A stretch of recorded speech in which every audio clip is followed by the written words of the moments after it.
Hi everyone, today I'm going to share with you 5 steps on how to become an effective leader. Number 1, lead and not boss. If you find yourself being a leader, then act like one. Most leaders tend to boss around simply because they feel like they are better, because they have the power. They feel like they have the authority to give out orders and have everyone abide it. However, that is not leadership. That is what we call dictatorship. Do you know Kim Jong-un? Yep, that is dictatorship and not leadership. A leader leads the team. A leader is the person that holds the team together like a glue, and he works with his team. A leader does not sit around bossing people and dictating what others should do. Instead, a leader delegates. Delegating meaning that he will give work not only to his teammates but also himself. Thus, he will be an effective leader. Moving on to the second point. Communicate, communicate, and communicate. Yes, I am aware that I said it twice, but it is only to show how important it is. Communication is the ultimate key to leadership. A leader cannot communicate well with his teammates, all might as well go south. This is because blurry explanations and instructions might confuse the team. That usually results in terrible end work.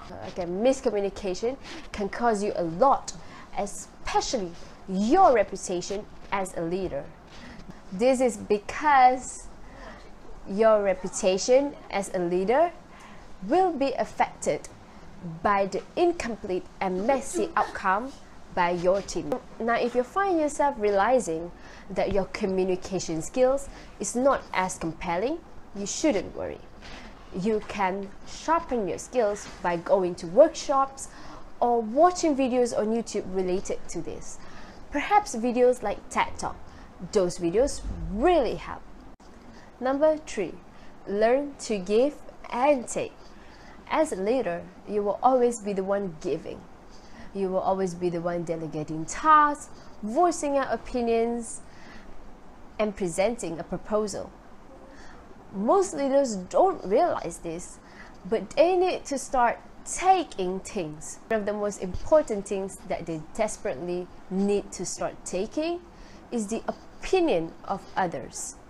This will allow them to weigh in the good and the bad. A good leader knows that his words and opinions alone can't cover all the aspects. A good leader is also aware of the fact that everyone has different perspectives and every single one of it matters.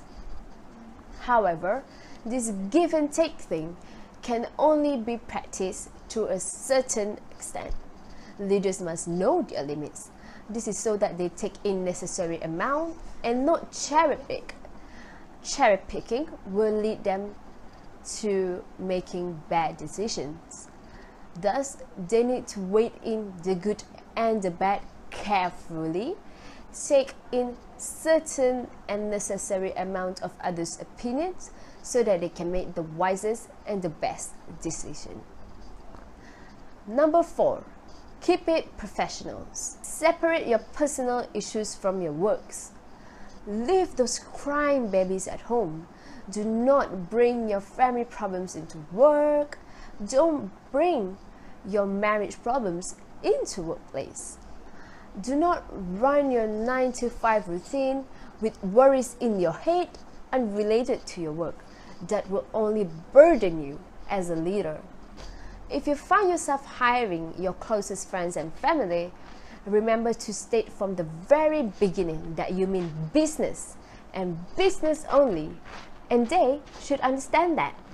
Everyone has their own issues, and as much as I'm sure that every single one of it matters, I'm also very sure and certain that every single one of it should not be brought into work.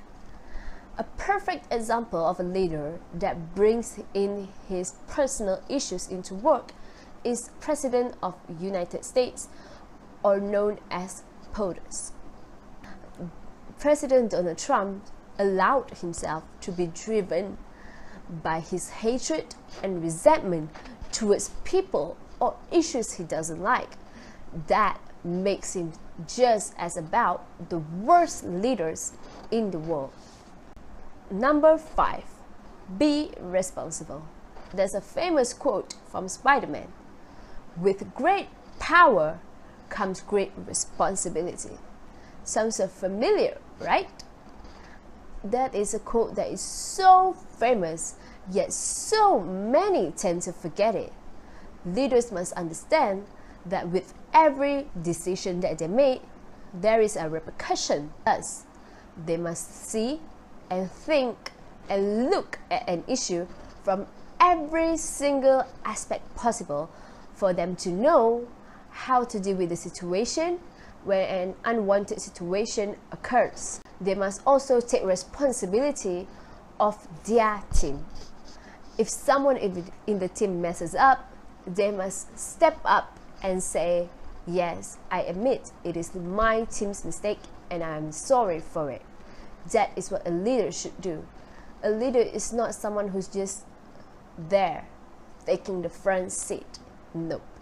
A leader should take charge and be responsible of his teammates. Now, let me refresh. There are 5 steps towards becoming an effective leader. Number 1, lead and not boss. Remember, you're the leader and not the boss. Number 2, communicate, communicate, and communicate. Communication is important. And if you miscommunicate with your teammates, then your reputation might as well go down the drain. Number 3, remember to learn to give and take. Take in those opinions of others that will help you to make the wisest decisions. Number 4, keep it professional. Separate your personal issues from your work. And number 5, be responsible. Be the leader you aspire to be. Now I'm going to end this video with a quote from Mahatma Gandhi. Be the change you wish to see in the world. Thank you.